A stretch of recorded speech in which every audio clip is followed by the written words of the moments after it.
ஓம் சத்குருவே சரணம். வாத்தியார் மகராஜிக்கு ஜெய். குருவர்களால் கால ரகசிய பதிவேட்டில் பார்க்கக்கூடிய விஷயமானது அப்படி பார்த்துட்டிங்கன்னா, இந்த மாதம் ஆங்கிலத்திலே எடுத்துங்க, ஜூலை 8ஆம் தேதி அன்னைக்கு புதன்கிழமை. அந்த புதன்கிழமையில் காலையில் அஷ்டமி இருக்கும். அதுக்கப்புறம் மாலையில் நவமி வந்துடும். அஷ்டமி திதின்றது ஒரு 12:15 சம்திங் 12 வரைக்கும் இருக்கும். அதுக்கப்புறம் உங்களுக்கு நவமி இருக்கும். இந்த நாளோட ஒரு மிகப்பெரிய ஒரு அனுக்கிரகம் சக்தி என்ன அப்படின்ட்டு பார்த்துட்டிங்கன்னா, ஒவ்வொரு நாளுமே ஒவ்வொரு விதமான அனுக்கிரகங்கள் அதிகமாக இருக்குது. நம்ம ஏதாவது ஒரு குறிப்பிட்ட நாள் ஏன் சொல்கிறோம் அப்படி பார்த்தாச்சுன்னா, அன்றைக்கி கிரகங்களும் அந்த நாளோட பூஜா பலன்களை உங்களுக்கு சீக்கிரமாக பெற்றுத்தரோம் அப்படின்றதுனால தான். அதன்படி இந்த புதன்கிழமை அஷ்டமியும் சேரும் பொழுது அது தேய்பிறை அஷ்டமியாக இருக்கும் ஒன்று. ரெண்டாவது ரொம்ப ரொம்ப முக்கியம், ரேவதி நட்சத்திரம் இருக்கும். இந்த ரேவதி நட்சத்திரத்தோட ஒவ்வொரு நட்சத்திரத்துக்குமே ஒவ்வொரு விதமான அனுக்கிரக சக்திகள் அதிகமாக இருக்குது. அதோட சூட்சுமங்கள்லாம் நம்ம தெரிஞ்சுட்டோம் வச்சுங்களேன். அந்தந்த நட்சத்திரங்களில் அந்தந்த விதமான பூஜைகள், தான தர்மங்கள், காரியங்களை பண்ணி நாம் வாழ்க்கையில் தேவையான அனைத்து விதமான நன்மைகளையும் நிச்சயமாக பெறலாம். அதன்படி இந்த ரேவதி அந்த நட்சத்திரத்தோட குரு ரைவத மகர்ஷி அவர் மிகப்பெரிய பைரவ உபாசகர். ரேவதி நட்சத்திரமும் பைரவ உபாசனையும் ரொம்ப சிறந்தவங்க. அதனால தான் இந்த ரேவதி நட்சத்திரம் அன்னைக்கு நாம் பைரவ வழிபாடு எதை பண்ணாலுமே அதோட பலன்கள் கூடுதலாகவும் சீக்கிரமாகவும் கிடைக்கும். ஸோ அதன்படி இந்த அஷ்டமி, புதன்கிழமை அஷ்டமி ப்ளஸ் இந்த ரேவதி நட்சத்திரமும் நமக்கு இருக்கும். ஒரு மாலை 4 மணி வரைக்கும் வச்சுங்களேன். என்ன பண்ணலாம் அப்படி பார்த்துட்டிங்கன்னா, பொதுவாகவே இன்றைய காலகட்டத்தில் இந்த கல்லூரி, அப்புறம் ஏன் ஈவன் ஸ்கூல்ஸ், இந்த ஸ்டூடெண்ட்ஸ், அதுலேயும் குறிப்பாக பெண் பிள்ளைகள், அவங்களோட ஒரு பாதுகாப்பு வேண்டி எல்லா பெற்றோர்களுக்கும் உள்ளுக்குள்ள ஒரு பயம் கண்டிப்பாக இருந்தே இருக்கும். ஏன்னா இன்றைய சூழ்நிலை அப்படி இருக்குது.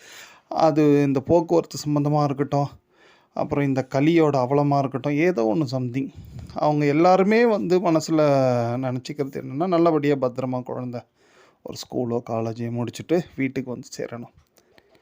அப்படி நல்லபடியாக ஒரு குழந்த வருவதற்கு நிச்சயமாக இறைவனோட பெரிய அனுகிரகம் ஆற்றலும் அந்த பெற்றவங்களோட நிறைய தான தர்மங்களும் எப்பொழுதுமே பாதுகாப்பாக இருக்கும். அதில் கூடுதலாக என்னென்னா, இந்த மாதிரி வரக்கூடிய காலங்களில் அன்றைக்கி நம்ம காலையில் எல்லாருமே ஸ்கூலுக்கு போவோம், காலேஜுக்கு போவோம் அப்படின்னு நம்ம யோசித்தா கூட முடிஞ்ச அளவுக்கு சீக்கிரமாக ஒரு 6 மணிக்கெலாம் கோயில் திறந்துடும். ஒரு 6-7க்குள்ளே பைரவரை அந்த குழந்தைங்கள இட்டுண்டு பைரவரை சுற்றி வர வச்சு ஒரு கருப்பு கயிறு சுவாமியோட பைரவரோட திருவடிகளை வச்சு எடுத்து அந்த குழந்தைங்களுக்கு கட்டி விடுறது நிச்சயமாக மிகப்பெரிய ஒரு அனுகிரகங்க. அது அனுபவத்தில் பார்த்தா தான் உங்களுக்கே தெரியும். நீங்கள் அப்படி ரொம்ப தைரியமாக இருக்கலாம். அந்த குறிப்பாக பெண் பிள்ளைங்க எந்த விதமான கவலையும் ஒரு அச்சமும் இல்லாமல் இருக்கலாம். ஃபஸ்ட்டு ஒன்று இது பொதுவாகவே புதாஷ்டமியில் செய்யக்கூடிய ஒரு விஷயந்தான். பட் ஆனால் அன்றைக்கி கூடுதலாக அந்த ரேவதி திருநக்ஷத்திரம் இருக்கிறதுனால அது கூடுதலான சிறப்பை பெறுது அப்படின்ற ஒரு விஷயத்த உங்களுக்கு இங்கே ஞாபகப்படுத்துகிறோம். ஒன்று. ரெண்டாவது, இன்னொரு பெரிய விஷயம், அதே குழந்தைங்க பாதுகாப்பாக மட்டும் இருந்தால் போதுமா, நல்ல கல்வியில் சிறந்து விளங்கணும் இல்லையா? அதற்கு மாலையில் 4 மணிக்கு மேலே நவமி வந்துடும். புதன்கிழமை நவமி. வித்யா அனுகிரகம் அதிகப்படியாக கிடைக்கக்கூடிய ஒரு நாள். வித்யா அனுகிரகம் மீன்ஸ் உங்களுக்கு எல்லாருக்குமே தெரியும், இதெல்லாம் பழமையான விஷயங்கள் தான் நம்ம அடியார்களுக்கு. இருந்தாலும் அடியேனுடைய ஒரு சிறு கடமை உங்கள் எல்லாருக்கும் ஞாபகப்படுத்திகிட்டே இருக்கிறது தான் வாத்தியாரோட அருளால். அதன்படி நீங்கள் பார்த்துட்டிங்கன்னா, அந்த புதன்கிழமையும் நவமியும் சேர்ந்து இருக்கும் காலங்களில் நம்ம முதன்மையாக செய்யக்கூடிய ஒரு காரியம், இந்த வெள்ளை குதிரை தேடி அதுக்கு அவித்த கொள்ளு கொடுக்கறது நல்லது. வெள்ளை குதிரை கிடைக்கலனா கூட ஏதேனும் ஒரு குதிரைக்கு ஆக மொத்தத்தில் ஒரு கொள்ளை கொடுக்கறதுக்கு முயற்சி பண்ணுங்கள் நவமி தோறும். அது மிகப்பெரிய அனுகிரகம்ன்றது நமக்கு எல்லாருக்கும் தெரியும். கூடுதலாக பார்த்தாச்சுன்னா அன்றைக்கி நீங்கள் எவ்வளோக்கு எவ்வளோ முடியுமோ ஏக்ரீவர் சரஸ்வதி பூஜை, அந்த மந்திரங்கள், காயத்ரிகள் இதெல்லாம் சொல்லலாம்.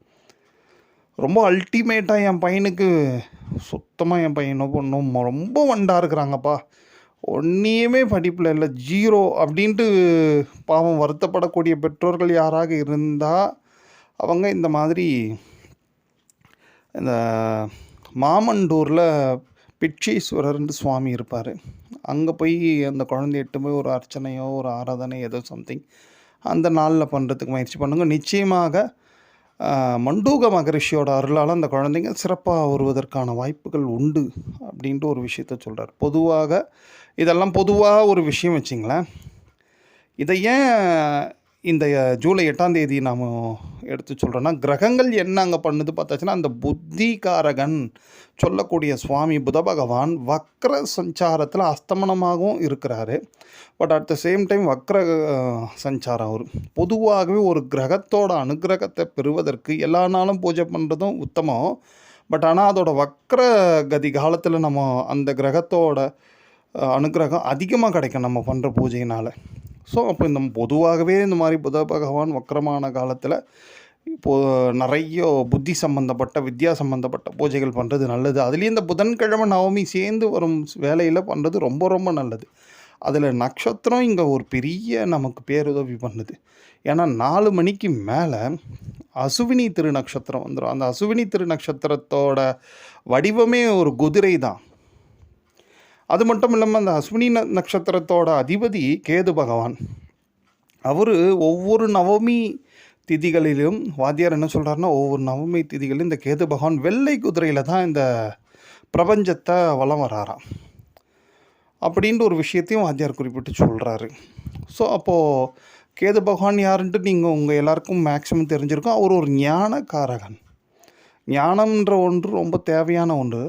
ஞானம் இருந்தால் தானே கல்வி புத்தி எல்லாமே சிறக்க முடியும். ஸோ அதனால் இந்த புதன்கிழமை நவமியோட அந்த மாலை 4 மணிக்கு மேலே அசுவினியம் இருப்பதனால நம்ம கண்டிப்பாக இந்த குதிரைகளை தேடி ஒரு உணவு கொடுக்கறது மிகவும் உத்தமம். எங்கேயும் போக முடியலன்னா ரொம்ப வாய்ப்பே இல்லைப்பா அப்படின்றவங்க வீட்டிலே இருந்தபடிக்கு உங்கள் கண்டிப்பாக ஏற்கனவே அடியேன்னு சொன்னது தான், அயக்ரீவர் சரஸ்வதி படங்கள் நிச்சயமாக இருக்கணும் வீட்டில். ஏன்னா அந்த கல்வி படிக்கிற குழந்தைங்க வீட்டில் கண்டிப்பாக இருக்கணும். அது மட்டும் இல்லாமல் ஒரு சின்னதாக சந்தன கல், நல்ல சுத்தமான நல்ல சந்தன கட்டை ஒன்று இருக்கணும். ஏன்னா இந்த குழந்தைங்க சந்தனம் எவ்வளோக்கு எவ்வளோ கைகளால் அரைச்சி அந்த சுவாமிகளுக்கெல்லாம் பொட்டு வைக்கிறாங்களோ அந்த அளவுக்கு அவங்களுக்கு அந்த ஞானம் கல்வி இதெல்லாம் விருத்தியாகும். அது மட்டும் இல்லாமல் இந்த நவமியில் செய்யக்கூடிய பூஜையோட பலன்களாக வாத்தியார் இன்னொரு விஷயத்தையும் குறிப்பிட்டு சொல்கிறாரு. இதெல்லாம் வெறும் குழந்தைங்க சம்மந்தமாகவே இருக்கு, வயசானவங்களுக்கு எதுவும் இல்லையா அப்படின்ட்டு யோசிக்கிறவங்களுக்கு இந்த நவமியில் முறையாக ஏதேனும் ஒரு ராமநாமத்தை சொல்லியோ இல்லை அயக்ரீவ சரஸ்வதி மந்திரங்களை சொல்லிட்டோ, குறிப்பாக சந்தனம் அரைச்சி சுவாமிக்கு பொட்டு இடுறது, இல்லைனா அருகாமல் இருக்கக்கூடிய அது சின்ன பிள்ளையார் கோயிலாக இருந்தால் கூட பரவாயில்ல அங்கே கொடுக்கறது, இந்த மாதிரி காரியங்கள் எல்லாம் பண்ணுறதுனால இந்த நவமிக்குரிய விவேக சக்திகள் அதிகரிக்கும். அது அதிகரிச்சதுன்னா என்ன அனுகிரகம் அப்படி பார்த்துட்டிங்கன்னா, 80 வயசு ஆனாலும் இந்த பல்லு விழுறது, கண்ணு தெரியாமல் போகிறது, முடி கொட்டுறது, இந்த மாதிரி எதுவுமே இல்லாமல் ஒரு ஸ்திரத்தன்மையாக ஸ்டேபிளாக அந்த உடம்பு நல்லபடியாக ஆரோக்கியமாக இருக்கும் அப்படின்ற ஒரு விஷயத்தையும் வாத்தியார் குறிப்பிட்டு சொல்கிறாங்க. ஸோ அதுக்கும் என்ன வாய்ப்பு பெரியவங்கன்ட்டு பார்த்துங்க. அது மட்டும் இல்லாமல் என்ன வயசானவங்களுக்கு சொல்கிறேன், சின்ன பசங்களுக்கு சொல்கிறேன், நடுவில் இருக்கிற கொஞ்சம் மிடில் ஏஜுக்கெலாம் எதுவுமே கிடையாதாப்பா அப்படின்ட்டு யோசிக்கிறவங்களுக்கு ஒவ்வொரு நவமி திதியிலையுமே நாம் காலணிகள் தானம், அதாவது செருப்புகள் எவ்வளோக்கு எவ்வளோ முடியுமோ ஜோடி செருப்பை வாங்கி தானம் பண்ணுறோமோ நம்ம வாழ்க்கை ஒரு ஸ்திரத்தன்மைக்கு உள்ளாகும்.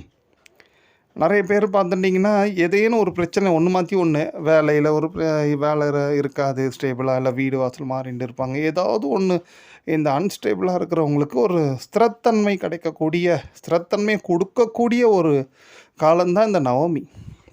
ஸோ அந்த ஸ்திரத்தன்மையை பெறுவதற்கு இந்த காலணிகள் தானம் பண்ண சொல்கிறார் வாத்தியார். அதுலேயும் பொதுவாகவே இது நவமியில் பண்ணால் உத்தமம். இங்கேயும் ஒரு கிரகத்தோட விஷயத்தை உள்ளே கொண்டு வரோம். அதுதான் பார்த்தாச்சுன்னா இந்த செருப்பு தானம் பண்ணுறதுனால முதல்ல ஒரு கிரகத்தோட அனுகிரகம் கிடைக்கும், ஒரு கிரகம் பிரீத்தி ஆகுது அப்படின்ட்டு இந்த ஜோதிடத்தில் சொல்லுவாங்கன்னா அது சனீஸ்வர பகவான் தான்.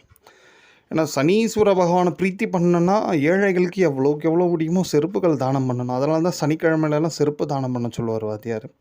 ஸோ அதன்படி பார்த்தாச்சுன்னா இந்த சனீஸ்வர பகவான் அவர் காலபுருஷனுக்கு 12வது இடத்துல தான் இப்போது சஞ்சாரம் பண்ணிட்டு இருக்கார் மீனத்தில். அந்த இடம் எதை குறிக்குது அப்படி பார்த்துட்டிங்கன்னா அது உடம்புல பாதத்தை குறிக்கக்கூடியது. கால் பாதத்தை குறிக்கக்கூடிய இடத்துல தான் சுவாமியே சஞ்சாரம் பண்ணிட்டு இருக்கார் சனீஸ்வர பகவான். அப்போ நம்ம பண்ணக்கூடிய இந்த செருப்போட தானம் எவ்வளோ பலன்களை கொடுக்கும் இப்போ. ஏன்னா இது எல்லாமே வருடந்தோறும் உங்களுக்கு பழைய விஷயமா இருந்தாலும் இந்த நவமியில் கொள்ளு கொடுக்கணும், ஹயக்ரீவர் பூஜை பண்ணணும், சரஸ்வதி மந்திரம் சொல்லணும், எல்லாமே இருந்தாலும் இப்போது இந்த நாளில் நம்ம ஒரு பூஜை பண்ணுறோன்னா அப்போ நவக்கிரகங்கள் அங்கே எந்தெந்த ஸ்டேட்டஸில் இருந்து நமக்கு எப்படியெல்லாம் அனுகிரகம் பண்ணுறாங்க, எக்ஸ்ட்ரா அப்போ என்ன நட்சத்திரங்கள் இருந்து நமக்கு ஹெல்ப் பண்ணுது, அதெல்லாம் கம்பைன் பண்ணி தான் உங்களுக்கு இதெல்லாம் சொல்கிறது ஒரு நாளோட மகத்துவத்தை பற்றி. ஸோ அதனால் இந்த மாதிரி நீங்கள் காலையில் குழந்தைங்களுக்கு ஒரு ரக்ஷையை கொடுக்கக்கூடிய பைரவ வழிபாடும், மாலையில் கல்வி விருத்தி அபிவிருத்தி ஏற்படக்கூடிய குறிப்பாக நல்லொழுக்கம் கிடைக்கக்கூடிய ஒரு அற்புதமான காலம்தான் இந்த புதன்கிழமை நவமி. அந்த காலத்தில் நீங்கள் பண்ணக்கூடிய இந்த வித்யா பூஜைகளும் மிகுந்த நற்பலன்களை கொடுக்கும். அதில் ஒரு எக்ஸாக்டாக ஒரு டைம் ஒன்றா கூட நீங்கள் வச்சுங்க. அந்த மதியம் மாலையில் ஒரு 3:50 ஒரு 4:10 4:15 ஏதாவது இந்த குதிரைக்கு கொள்ளு கொடுக்கறதாகட்டும், இல்லை ஹயக்ரீவர் சரஸ்வதி பூஜைகள் சம்திங் எது இல்லைன்னா ராமநாமம் கூட பெரியவங்களாம் ஏன்பா அந்த டைம் பார்த்தாச்சுன்னா அது ஒரு அதிமகா விசேஷமான நேரம், பூஜ்யஹாரம். ஏன்னா ரேவதியும் அஸ்வினியும் கம்பைன் ஆகக்கூடிய நேரம், இணையக்கூடிய நேரம்.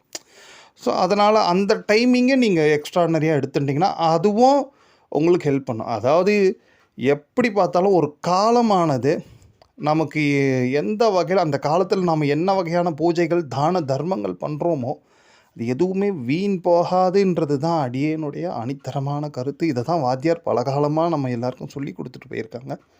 ஸோ அதை தான் உங்களுக்கு ஞாபகப்படுத்துகிறோம். கூடுதலாக இந்த மாதிரி புத பகவானுக்குரிய காலங்கள் மட்டும், அதாவது வக்ரகதி காலங்கள் மட்டும்லாம் புதன்கிழமை வருது. இந்த மாதிரிலாம் நாட்களில் நிறைய இந்த நரம்பு சம்பந்தப்பட்ட காய்கறிகள்னு ஒரு வாத்தியார், அதாவது இந்த வெண்டைக்காய், முருங்கைக்காய், பீர்க்கங்காய் அந்த மாதிரியான காய்கறிகளை உணவில் சேர்த்துண்டு நாமளும் எடுத்துக்கிறது, ப்ளஸ் முடிஞ்சால் பிறருக்கு தான தர்மங்கள் பண்ணுறது, இதெல்லாம் ரொம்ப நல்லது. வல்லாரைக்கீரையை நாமளும் எடுத்துக்கலாம், பிறருக்கும் அது சமையல் பண்ணி தானம் பண்ணலாம். அவ்வளோலாம் கிடைக்காது பண்ணால் அட்லீஸ்ட் அந்த 2-3 கீரையை வாங்கி ஏதேனும் ஒரு பசுமாட்டுக்கோ ஒரு ஆட்டுக்கோ கூட கொடுக்கலாம். அது கூட ரொம்ப விசேஷமான ஒரு அனுகிரகங்களை, குறிப்பாக இந்த புத பகவானோட அனுகிரகத்தை புத்திஹீனம்னு சொல்லக்கூடிய, அதாவது புத்தி குறைபாடு அது எப்பொழுதும் ஏற்படாமல் இருப்பதற்கு இதெல்லாம் ஒரு மிகப்பெரிய ஒரு வழியாக உங்களுக்கு பேருதவி புரியும் குருவர்களால். ஓம்.